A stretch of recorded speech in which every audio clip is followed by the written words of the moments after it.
Hello मेरे प्यारे बच्चों, कैसे हैं आप लोग।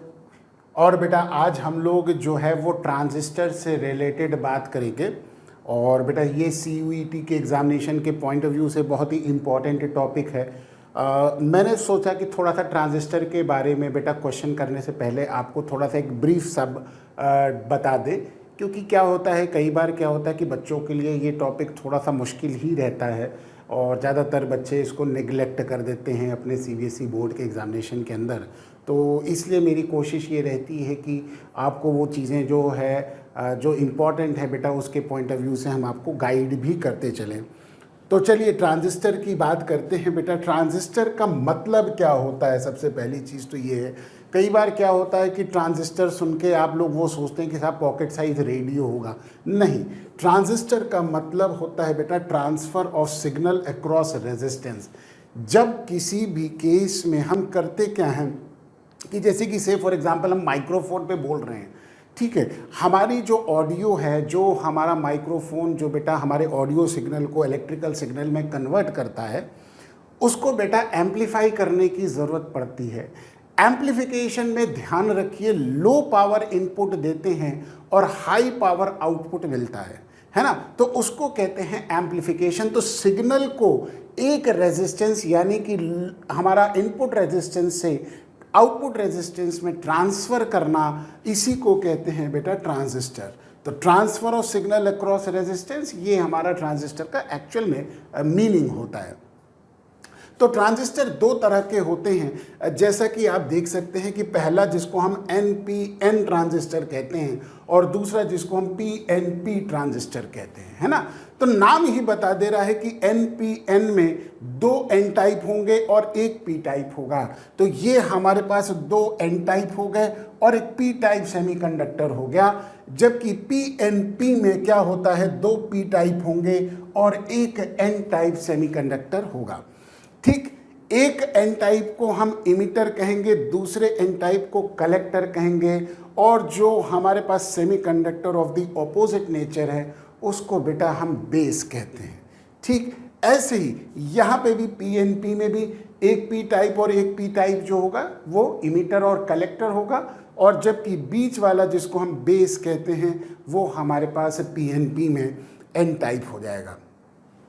तो कंडीशन क्या होती है कि इमिटर की हैवी डोपिंग करते हैं, मतलब इसके अंदर जो मेजॉरिटी कैरियर्स की जो संख्या है वो बेटा बहुत ज़्यादा होती है। जितनी ज़्यादा डोपिंग करेंगे उतना ही ज़्यादा मेजॉरिटी कैरियर्स होगा, और कलेक्टर जो होता है उसकी मॉडरेट डोपिंग करते हैं। ठीक है, तो ये दोनों ही P टाइप के हैं, लेकिन सिर्फ डोपिंग के कंसंट्रेशन इनके अंदर क्या करते हैं, अलग अलग करते हैं। जबकि बेस जो कि ऑपोजिट नेचर का हुआ करता है, जैसे PNP में N टाइप बेस होगा और NPN में P टाइप बेस होगा, तो बेटा बेस की हमेशा हम लाइट डोपिंग करते हैं। लाइट डोपिंग का मतलब जो मेजॉरिटी कैरियर्स हैं इनकी संख्या कंपैरेटिवली कम होती है, डोपिंग कंसंट्रेशन कम होता है। ठीक, ये हमारे पास सिंबॉलिक रिप्रेजेंटेशन, अगर आप देखिए ध्यान से बेटा तो दोनों सिंबॉलिक रिप्रेजेंटेशन एक जैसे हैं। सिर्फ NPN में बेस से इमीटर की तरफ ये एरो की डायरेक्शन आपको दिख रही है ना, ये एरो की डायरेक्शन। ठीक, ऐसे ही यहाँ पे इमीटर से बेस की तरफ एरो की डायरेक्शन होगी। ठीक है, तो एरो की डायरेक्शन से पता चलेगा कि ये PNP है या NPN है। ये डिफरेंस होता है बेटा PNP और NPN type of the semiconductor के बीच में। ठीक, चलिए, तो बेटा ट्रांजिस्टर को वर्क करने के लिए दो तरह के कॉन्फ़िगरेशन होते हैं। पहला जिसको हम कहते हैं बेटा कॉमन बेस कॉन्फ़िगरेशन, है ना, तो और दूसरा होता है बेटा जिसको हम कहते हैं कॉमन इमिटर कॉन्फ़िगरेशन। इसके बाद हम वो कॉन्फ़िगरेशन भी स्टडी करेंगे। अब आप देखिए ये क्या है हमारे पास। देखिए हमने क्या है, सिंपल तरीके से PNP type of the transistor लिया है। इसमें एक P टाइप को इमिटर कहेंगे, यहाँ पे E लिखा हुआ है यानी कि इमिटर है, जिसका डोपिंग जो है वो बहुत हैवीली डोप्ड है। C लिखा हुआ है मतलब कलेक्टर है, ये भी P टाइप का है, इसकी मॉडरेट डोपिंग करेंगे। और B लिखा हुआ है बेस यानी कि जो N टाइप का होगा, इसकी लाइट डोपिंग करेंगे। अब आप देखिए कॉमन बेस में क्या होता है हमारे पास। हम क्या करते हैं, इमीटर और बेस को हम बैटरी से कनेक्ट करते हैं और इस तरह से कनेक्ट करते हैं ताकि ये फॉरवर्ड बायसिंग पे हो। यानी कि इमीटर का पी टाइप हम कनेक्ट करेंगे पॉजिटिव से और एन टाइप कनेक्ट करेंगे नेगेटिव से। तो इमीटर बेस में ये हम जंक्शन को फॉरवर्ड बायसिंग पे रखेंगे। ठीक है, दूसरी चीज जो है वो ये रखेंगे कि कलेक्टर और बेस का जो जंक्शन है, ये वाला जो कलेक्टर बेस जंक्शन है, इसको उल्टा करेंगे, यानी कि इसकी रिवर्स बाइसिंग करेंगे। तो रिवर्स बाइसिंग करने पे मतलब हम एन टाइप को, ये देखिए हमने पॉजिटिव से कनेक्ट किया और पी टाइप को हमने नेगेटिव से कनेक्ट कर दिया, तो ये हो गई रिवर्स बाइसिंग की कंडीशन। ठीक है, अब यहां पे हम एक इनपुट रेजिस्टेंस लगाते हैं और ये आउटपुट रेजिस्टेंस लगाते हैं और बेटा हम यहां पे सिग्नल को फ्लक्चुएट कराते हैं, यानी कि इनपुट सिग्नल देते हैं। तो सिग्नल करेगा क्या बेटा, करंट को वैरी करेगा। अब आप यहां से देखिए, सपोज कर लेते हैं कि यहां से इमीटर करंट निकल रहा है 100 एम्पियर, जो कि डिपेंड करेगा इसके डोपिंग कंसंट्रेशन से रिलेटेड है ना। जितना डोपिंग कंसंट्रेशन ज़्यादा है तो करंट की वैल्यू भी उतनी ही ज़्यादा होगी। हैवी डोपिंग करी है तो 100 एम्पेयर।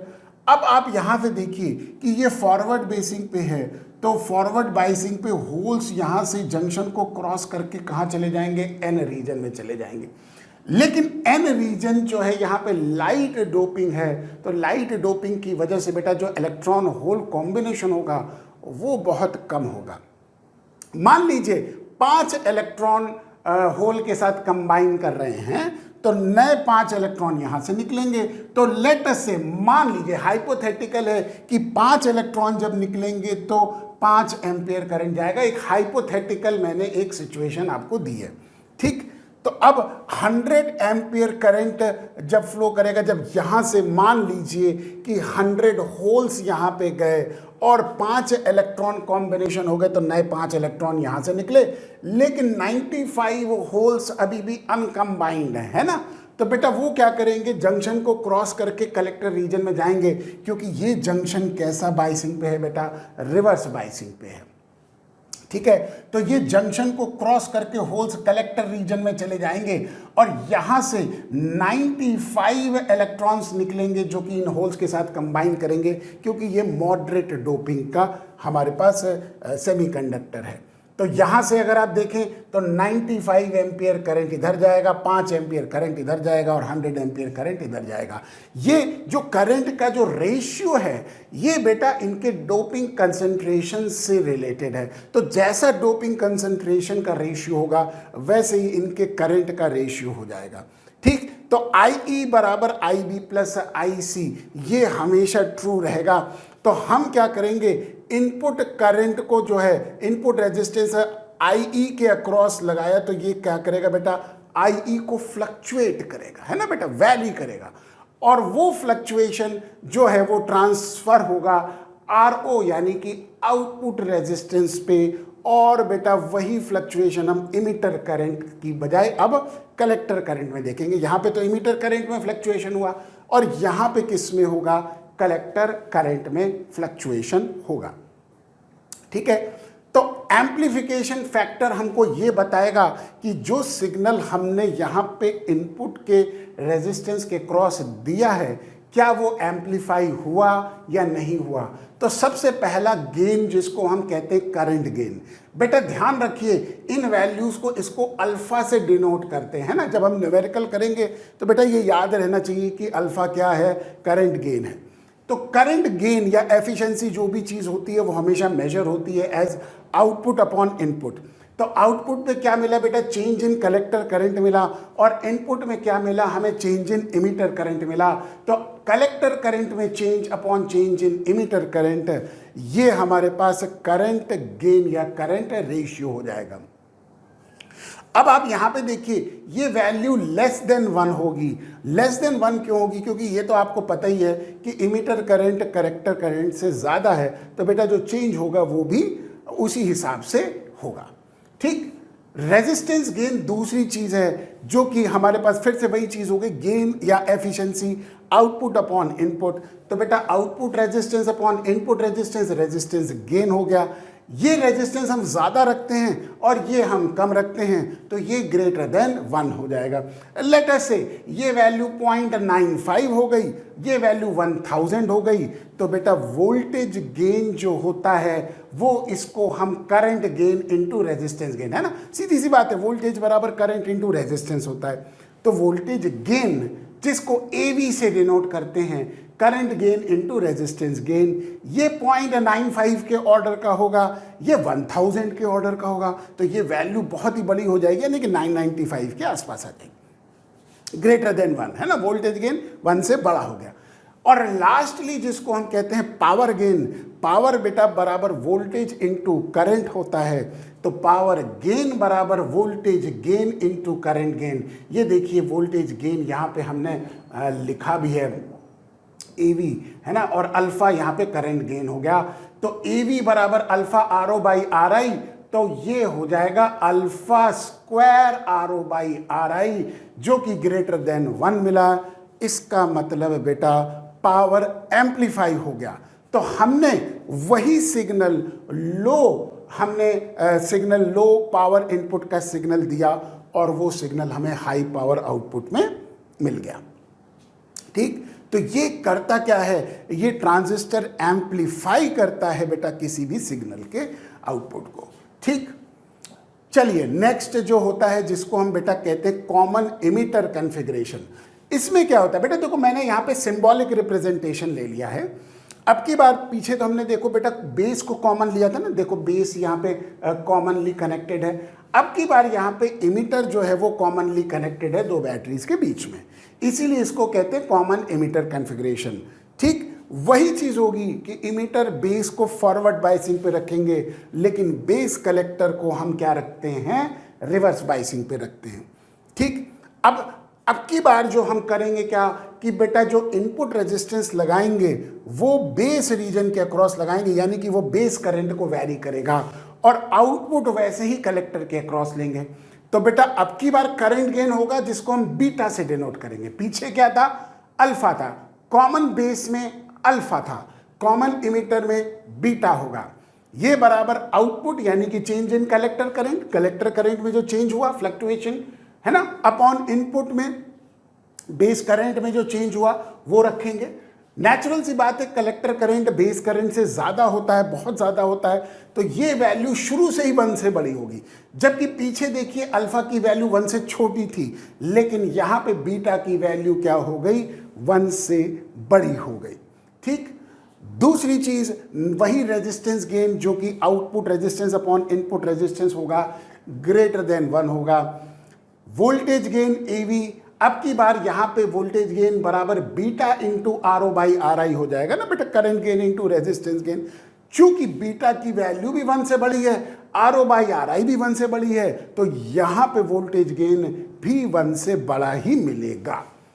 और लास्टली जिसको हम कहते हैं बेटा power gain, beta square RO by RI हो जाएगा, ये भी 1 से बड़ा होगा। तो ये हमारे पास कंडीशन आ गई बिटवीन कॉमन इमिटर और कॉमन बेस के केस में। ठीक है, अब आप देखिए बीटा की वैल्यू चूंकि 1 से बड़ी है, तो नेचुरल सी बात है कि हमारे पास यहाँ पे ज़्यादा एम्पलीफिकेशन मिलता है बेटा कॉमन इमिटर कॉन्फ़िगरेशन में as compare to common base configuration में। ठीक है, ये तो बेटा ब्रीफ था जो कि ट्रांजिस्टर के रिलेटेड टॉपिक से मैंने आपको आज डिस्कस किया। नेक्स्ट क्लास में बेटा इससे रिलेटेड मैं क्वेश्चंस कराऊंगा। तब तक उम्मीद करता हूं कि ये बेटा आप थ्योरी को एक बार रिवाइज ज़रूर कर लीजिएगा, फॉर्मूला याद रख लीजिएगा, तभी आपको क्वेश्चन करने में इंटरेस्ट आएगा बेटा। चलिए आज के लिए इतना ही बहुत है, बाकी बातें नेक्स्ट क्लास में करेंगे। तब तक पढ़ते रहिए और इसकी प्रैक्टिस करते रहिए।